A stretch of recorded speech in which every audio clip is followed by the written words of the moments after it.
News India 27 नव्या पिढीचं नवं माध्यम।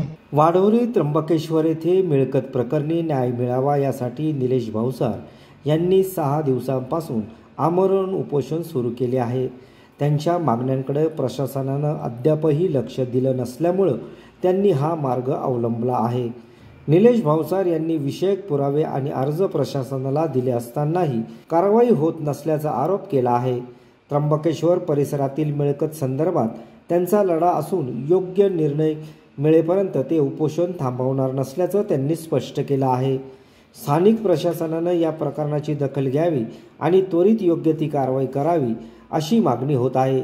उपोषणामुळे परिसरात नागरिकांचं लक्ष वेधलं गेलं असून प्रशासन यावर काय भूमिका घेतं याकडे सर्वांचं लक्ष लागलं आहे। माझे नाव निलेश भास्करराव भावसार।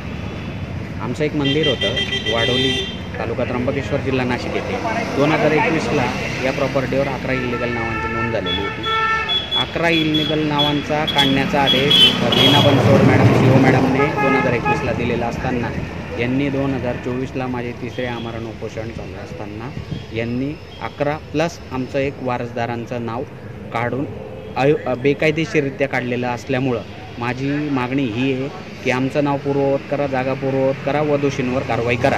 यासाठी हे 4थं आमरण उपोषण विभागीय आयुक्त कार्यालय नाशिक रोड येथे सुरू आहे। हे पहा सर, दोषींवर कारवाई करण्यापेक्षा जर मला न्याय मिळाला तर हे माझ्यासाठी आणि प्रशासनासाठी उत्तम राहील अशी माझी प्रामाणिक इच्छा आहे। कितवा दिवस आहे? आज 4था दिवस आहे। काही दखल घेतली का तुमची? दखल म्हणजे पहिल्या दिवशी येऊन सरकारी कर्मचारी भेटून गेलेले आहे, पण अजून होत नाही आहे काही। मला साहेबांकडून न्यायाची अपेक्षा आहे। Ganesh Devade, news India 27 Marathi, Nashik.